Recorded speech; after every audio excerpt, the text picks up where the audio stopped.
Paz do Senhor, amado irmão, muito obrigado porque você mais uma vez está aqui abrindo a porta, a janela da sua casa para nós entrarmos aqui através do Alternativa Gospel. Eu sou o pastor Jean, lá da Igreja do Nazareno, e nós estamos nessa tarde hoje aqui com um convidado muito especial, o Emerson Sombra, membro lá da nossa igreja, mas que também já foi meio Saulo, né? Já foi meio perseguidor da igreja. Emerson, seja muito bem-vindo. Obrigado pela oportunidade de estar aqui contando um pouco, né, do meu testemunho, da minha conversão. E na verdade foi isso aí mesmo, né? Eu por muito tempo andei meio que Saulo aí na vida. Benção, olha, Saulo, né? Saulo, que você conhece a história de Saulo, perseguia a igreja, né? A Bíblia diz que aos pés de Saulo, alguns depositaram suas capas e ele apedrejou Estevão. Conta um pouco pra gente, primeiro, Emerson, né? Dessa tua história de vida, como é que era a tua relação com o cristianismo, com a igreja evangélica? Você não gostava muito e por que você não gostava muito? Conta pra gente a respeito disso. Bom, a minha vida inteira, eu sou sargento da Polícia Militar, né? Então a minha vida inteira foi muito sempre focado no que a maioria das pessoas focam, que é o trabalho, os estudos, conseguir vencer na vida. Mas eu sempre deixei de mão, apesar de ter vindo de uma família católica não praticante, então eu sempre deixei um pouco de lado Deus. Deixava Deus ali de escanteio. Mais ou menos ali uns 13 anos, nem missa na época não ia mais, não frequentava, então larguei tudo e decidi buscar os desejos do meu coração, como diz aquela canção, né? Então eu foquei muito no meu eu, na minha realização pessoal. E com a conversão dos meus pais, que foi um a um, né? Primeiro meu irmão, depois minha mãe, depois meu pai. Então, para quem é do mundo, não consegue entender, chega até a chamá-los de fanático, muitas vezes. E quando eu vi isso acontecendo, eu fui me revoltando. Achava que eles eram fanáticos também. Que o errado era eles, né? E eu era o único que estava ali certo, porque eu estudava, trabalhava, eu tinha uma visão mais aberta do mundo. Meu Deus, estão fazendo uma lavagem ali neles. Uma lavagem cerebral. Família, e tá vindo de um por um. E só tem eu para salvar, então só eu que vou combater isso daí. Então eu ia para casa dos meus pais para bater de frente. Para bater de frente. Né? Primeiro meu irmão, fiquei muito tempo sem falar com meu irmão por conta disso, Vai cuidar de estudar, vai procurar o que fazer, porque esse negócio de igreja não dá futuro, igreja é para ir só no domingo e pronto, não precisa ficar igual um fanático lá dentro. Lá dentro da igreja. Aí logo depois veio a minha mãe, que quando ela se converteu, então ela queria mesmo, igual todo cristão quando se converte, eu acho que isso aí é natural, ele quer mostrar para todo mundo a verdade que ele conheceu. E às vezes quer fazer isso à força. E aí quando ela vinha para mim dessa maneira, eu também batia de frente e comecei a criar uma certa, vamos dizer a palavra, aversão, né? Aversão dos evangélicos, de modo geral. Aí meu pai, eu falei, meu Deus, até o meu pai... Não acredita, esse é um vírus. Até o chefe da família agora só tem eu. E aí, algumas coisas acontecem na nossa vida, né? Para que a gente... vai aos poucos, né? Deus vai se mostrando na nossa vida. Então a minha vida inteira eu foquei na realização pessoal, trabalho, tudo. Chegou um momento que eu tinha tudo. Entendi. Casa, dinheiro, um bom prestígio, um bom casamento, tudo. E faltava alguma coisa, entendeu? E Deus às vezes ele toca você de uma maneira que não tem como você recuar, seguir em frente. Então eu passei por algumas dificuldades na minha vida nos últimos tempos e eu comecei a questionar com meu irmão, comecei a observar, comecei a perguntar com aquele ar de curiosidade. E a minha vida profissional, pastor, sempre foi muito ligada à parte operacional na Polícia Militar, sempre.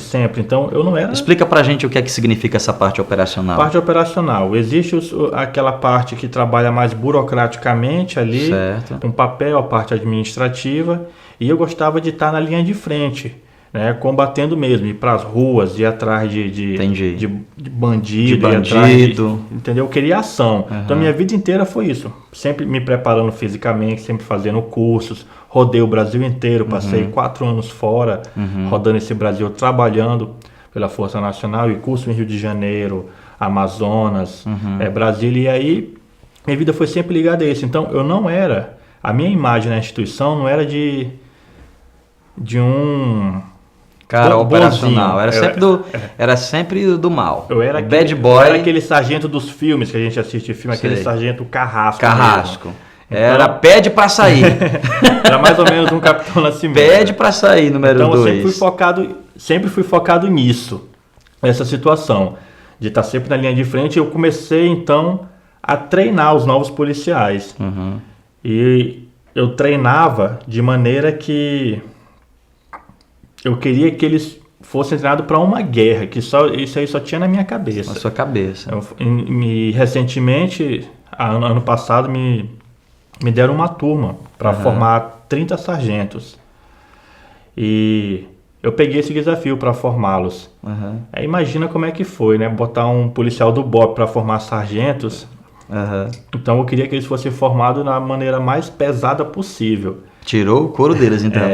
Só que eu já estava passando por alguns problemas particulares e esses problemas eles acabaram que complicando um pouco a minha vida. Assim foi, eu passei por alguns problemas conjugais, financeiros, algumas instabilidades no serviço.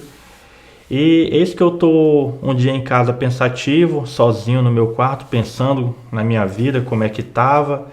E eu recebo uma mensagem de uma aluna minha. Essas alunas que eu colocava para correr, pra ralar, pular muro. isso, que você judiava dela. Exatamente. Era uma das que mais você judiava? Não, assim? Judiava no sentido de, né, pegar pesado? Sim, principalmente a mulherada. Eu pegava muito no pé da mulherada. Da porque mulherada, pra ver se eu ela- imaginava assim, mulher não tem que estar na rua, tem que ser treinada, o lugar de vocês não é aqui, entendeu? Tem que ir para uma sessão, o que vocês querem sendo sargento Entendi. da Polícia Militar? Então, estou em casa, aqueles momentos de depressão, quando eu recebo a mensagem de uma aluna que não fala comigo, e ela colocou, ó, sargento, eu passei a noite inteira em claro, perturbada, pensando no senhor, e eu sinto que o senhor está passando por alguns problemas, e isso me incomodou, e eu resolvi lhe mandar essa mensagem. O senhor tá passando por problemas, precisa de ajuda? E foi no momento mesmo, exato, que eu estava meio que depressivo. Meio que depressivo. Quer dizer, então você estava ali meio que na depressão, né? Porque sentia esse vazio, e ali uma aluna tua resolveu mandar uma mensagem para você. Então, aí ela mandou essa mensagem, e aí ela falou, olha, a gente não precisa ser amigo, nem precisa se encontrar. Isso foi através de mensagem de WhatsApp. Pelo WhatsApp. E o senhor pode conversar comigo se eu precisar. Eu falei, não, tá ok, sim, aceitei. Só que depois, isso foi no domingo, quando foi na segunda-feira, eu fiquei pensando, né, ainda estava resistindo, quem essa menina pensa que é pra Ficar falando comigo tá assim. inventando essas coisas? Essa crente pensa. Aí eu chamei ela, passei por ela no corredor, chamei ela, falei, quero você lá na minha sala. Ela, sargento, eu não... É porque a nossa doutrina lá, não é legal eu ficar sozinha com o senhor na sala. E aí, não quero saber de religião, eu quero que você vá na minha sala, eu sou o seu comandante, eu quero que você vá lá que eu tenho que falar com você. Se apresente lá pra mim. Aí ela foi. E aí ela falou, sargento, Deus vem me incomodando há muito tempo, ele vem me falando que eu vim para esse curso para ajudar alguém. E eu descobri que é o senhor. Eu tô à disposição para lhe ajudar. Aí eu fiquei pensando, quem é essa menina que pensa? Que ela Veio pensa? pra cá pra aprender e tá querendo dizer que... Olha a conversa dela. Deus falou comigo, Deus falou com ela. Ela pensa que é o quê para falar com Deus? Conversa fiada, ela tá pensando que é quem de Deus, né? Então, quem manda aqui sou eu. E aí ela falou, e ele tá dizendo aqui para mim falar pro senhor agora que ele não tem medo da sua boçalidade, da sua arrogância. Falou desse jeito, cara? Falou. Na tua sala? Na minha sala. A tua aluna. Não, repete aí que é para todo mundo saber. Peraí. Ela entrou na tua sala lá, né? Sua aluna, lá no quartel. Isso. E como é que ela falou para você? Ela falou, e ele está mandando dizer agora para o senhor que não tem medo da sua boçalidade, da sua arrogância, dessa sua cara de mal, que ele conhece o seu coração. E quando ela falou isso, ninguém tinha falado comigo desse jeito. Ou essa menina ela é muito cheia do Espírito Santo mesmo, ela é doida. E aí eu acabei me desmanchando em choro lá na hora e a gente me rendi e resolvi aceitar a ajuda dela, e a partir dela começou a me evangelizar. Entendi. Só que eu, dotado de grande sabedoria, ainda questionava algumas coisas. Peguei a Bíblia, não sabia nem ler a Bíblia. E aí eu chamei meu irmão, me aproximei de novo do meu irmão, comecei a questionar e comecei a fazer perguntas simples.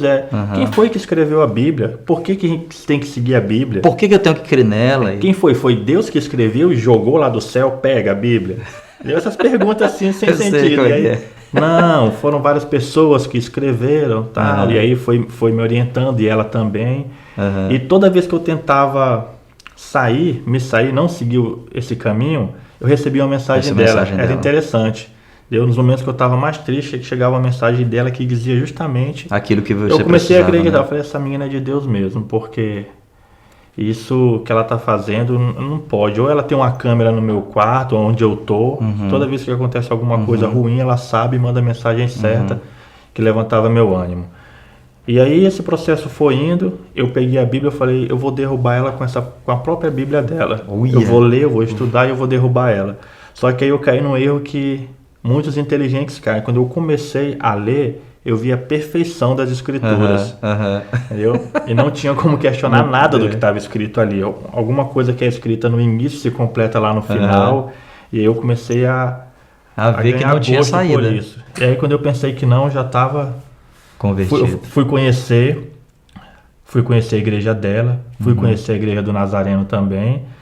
E quando eu cheguei, interessante o culto, não é nada disso do que eu imaginava. Aquele monte de crente gritando. Não é nada disso que eu imaginava. As palavras são... E eu vi que eu não sabia nada de Bíblia, não sabia nada de Deus. E sabia tudo do mundo e não sabia... nada a respeito de Deus. Isso. E aí eu comecei a estudar e comecei a mergulhar de cabeça. Então eu abandonei tudo. E a partir daí a minha transformação foi notada com eles, com os alunos. Com os próprios alunos perceberam isso. Então eu já comecei a trabalhá-los de outra maneira, e o meu comportamento, quando você começa a tentar seguir, imitar Jesus, você acaba refletindo as pessoas que estão ao seu redor e contagiando. E eles começaram a perceber a mudança. Por isso que a gente fala, né? Às vezes não adianta você saber tudo se você não praticar. E aí eu comecei a praticar, comecei a entendê-los, a conversar com eles, e a partir daí eles começaram a notar a minha conversão. Comecei a fazer oração dentro da instituição, de manhã cedo fazia uma oração no início da semana, fazia oração no final, nem sabia orar direito. E ali já começou alguma coisa. Aí... Emerson, entre né, essa primeira mensagem dessa moça e o seu batismo, né? Quanto tempo isso levou? Isso foi em novembro, dezembro, janeiro, 5 meses. 5 meses, ou seja, Deus em 5 meses mudou toda a tua estrutura de pensamento. Foi muito rápido. E rápido. Hoje, você falou para mim que nem falava com seu irmão e tal, aquele negócio todo. Hoje, né, sou pastor lá na igreja, vejo você lá, né, auxiliando teu irmão, né, sendo o braço direito do teu irmão lá no ministério com a juventude. Como é que você vê isso hoje aqui? A gente tem pouquinho tempo, como é que você encara isso? Ele é mais novo do que eu, então eu nunca aceitaria que ele fosse teu tutor, teu mestre. Exatamente. Então, quando eu chamei ele para conversar a primeira vez, ele me dava respostas que eu não conseguia. Falei, cara, o que está acontecendo com esse menino? Como é que ele está com essa sabedoria toda? Que negócio é esse? E aí, hoje eu tenho ele como exemplo, né? Como exemplo, entendeu? Glória então, as dúvidas que eu tenho, eu tiro dele. Ele já está há mais tempo na caminhada, ele vive para isso. Então, toda dúvida que eu tenho, eu, mais velho, vou lá e peço a orientação dele. Que benção. Sou mais velho, mas sou mais novinho. Mais novinho na fé. Na fé. Emerson, nosso tempo está acabando, que temos aí mais um minutinho. Que palavra você poderia deixar de maneira rápida para essa pessoa que está nos assistindo e que também pensava como você? esse negócio de cristianismo é uma lavagem cerebral, eu não preciso de Deus. Em 30 segundos, o que é que você poderia dizer para esta pessoa? Primeiro de tudo é que as pessoas abram o seu coração e procure e conhecer. Façam como eu, procure conhecer para tentar julgar. A gente sabe que em alguns lugares tem pessoas ruins, tem pessoas boas. Isso é em todo lugar. E uma pessoa ruim não pode de maneira alguma colocar, acabar toda uma estrutura que foi fundada por Cristo. Que as pessoas não olhem somente para si, que as pessoas parem um pouco para pensar nessa busca incessante pelo poder, por ganância, por dinheiro, por poder, porque a vida é muito rápida e quando você parar para pensar, você não fez nada pelo próximo. Né? Você conquistou tudo, mas na verdade não conquistou nada. Entendi. E a gente acredita, tenho certeza que isso aqui tudo é um teste que passa muito rápido e daqui a gente não vai levar nada. Amém. Glória a Deus. Pô, velho. Muito obrigado, viu? Obrigado porque você topou o desafio e veio, né? E louvado seja Deus que entrou no seu coração, que mudou toda a tua história. E você que está aqui nos assistindo, né? Talvez você seja uma dessas pessoas. Talvez você esteja dentro da igreja, mas está cheio de perguntas aí na tua cabeça, né? Talvez você nunca foi na igreja e está vendo aqui essa entrevista. Jesus te ama, não é? E Ele quer entrar dentro do seu coração, quer fazer uma transformação de dentro para fora. Tem um versículo na palavra de Deus que diz: o que adianta o homem ganhar o mundo inteiro e perder a sua alma?